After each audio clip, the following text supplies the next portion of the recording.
What's good, sport family? We have a breaking news in the Minnesota Vikings organization. They have finally fired their GM. Sorry I cannot pronounce his name right. Kwesi Adofo-Mensah. My apologies. And let's get into why they fired him. So, the reason why is that, number one, on-field performance. The Vikings had expectations of competing for a championship after their rebuild, but instead struggled this season, leading to mounting frustration from ownership and fan. Second one, a misstep in roster building and the personnel decision. There was public criticism from both the Vikings fans and others that how he built the roster wasn't the greatest. On top of that, draft picks wasn't good, and contract decision didn't produce enough win. And some moves that, like letting other players flourish elsewhere, like Sam Darnold, were seen as a mistake.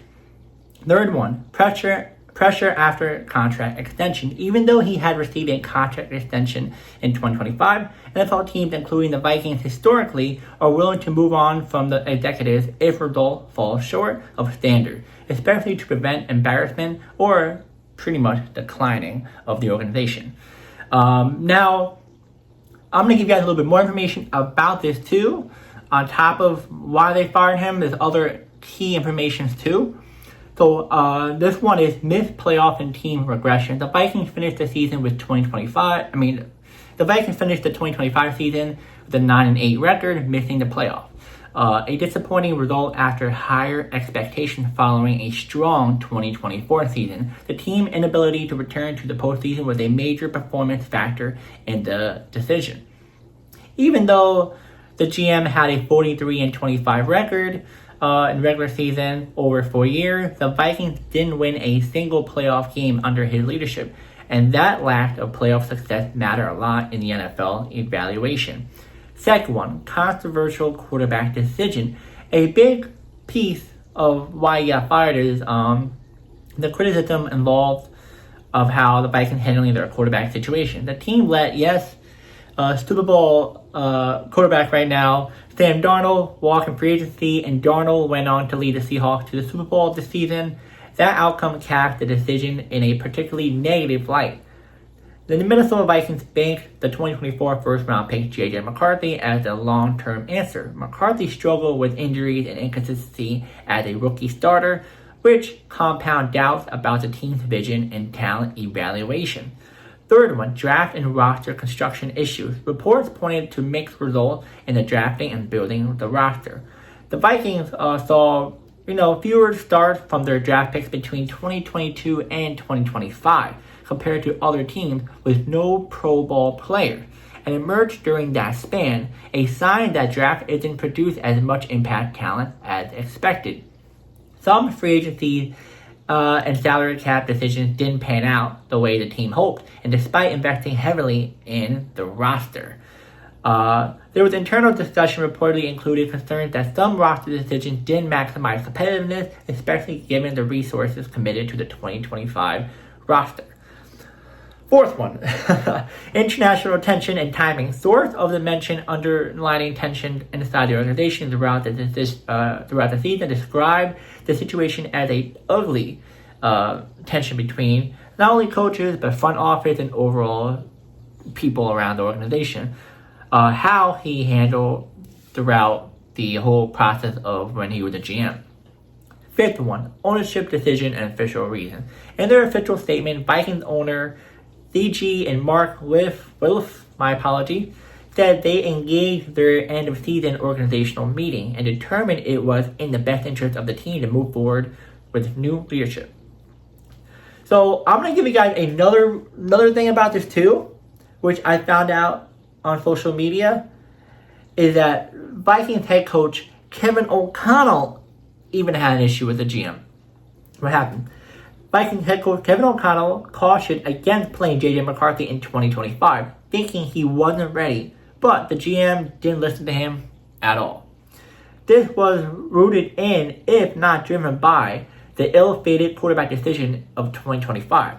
This tells us that the GM wanted what they got.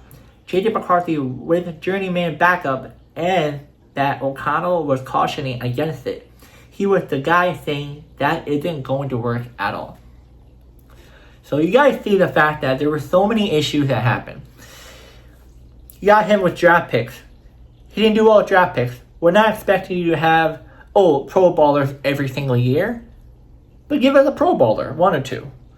Also, if you're drafting some of these players, at least be good. Some of these players haven't played at the best of their ability because it might not fit the organization that well, maybe injuries are playing a factor, or what.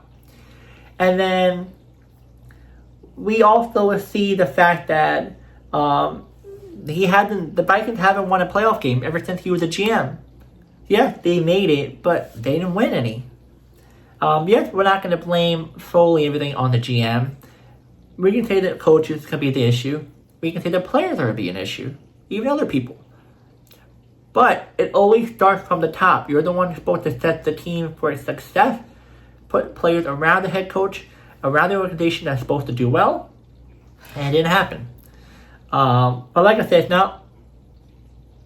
not really all the GM's fault. But from what I'm seeing, it seems like 95% is his fault. Now, I'm also going to say that the big reason, I think the fact that Sam Darnold is now in the Super Bowl. He was the Vikings last year. I think this is another reason why they kind of fired him in a way, because they saw the fact that, like, wait, we could have kept Sam Darnold. Why do we have J.J. McCarthy, a rookie who was just injured last year, who was injured even this year, which is really bad, and the fact that you're just banking on a rookie that, like, barely even started. He did preseason 1 or 2 games. Did good, but we need to see more out of that. Get comfortable. And the fact that you have Sam Darnold last year, who almost had an undefeated season for the Vikings, made the playoff, and you could have kept him. And I truly think that if Sam Darnold didn't make it this far in the playoffs, at least he did make the playoffs, I think he would have maybe gotten fired, but not this brutal.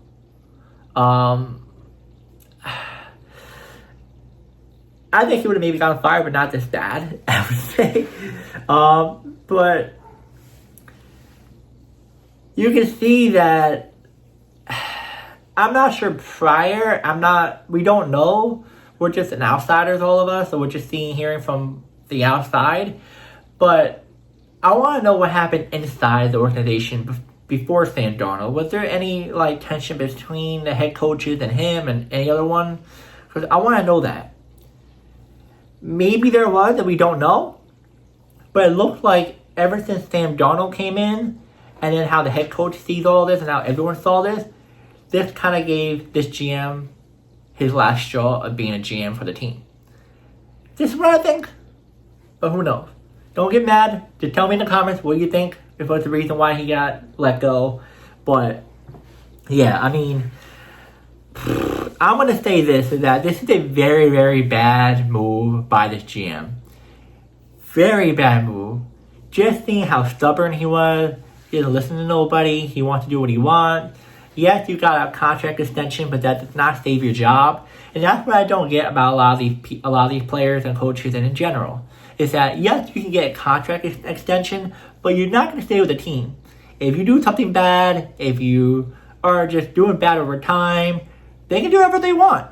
It's like this not only in the professional league, but also in everyday life.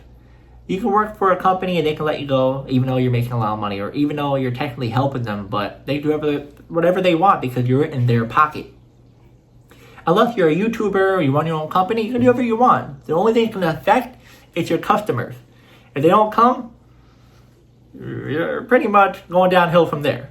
But you can do whatever you want if you're your own company. But if you're working for an organization, it's a totally different ballgame. But, yeah, I don't know when this started of him being stubborn and stuff, but this is not good.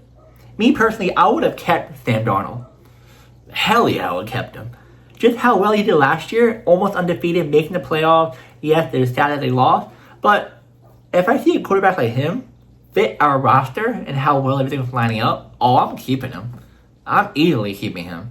Yes, you could be like, oh, well, it's a one-year wonder. It may not work out. You see how well he did? I'm keeping him. J.J. McCarthy still need to take his time. he still needed to take his time. I was shocked that they even made him the quarterback and they didn't bring back Sam Darnold. I was completely shocked on that. I was like, wait, what?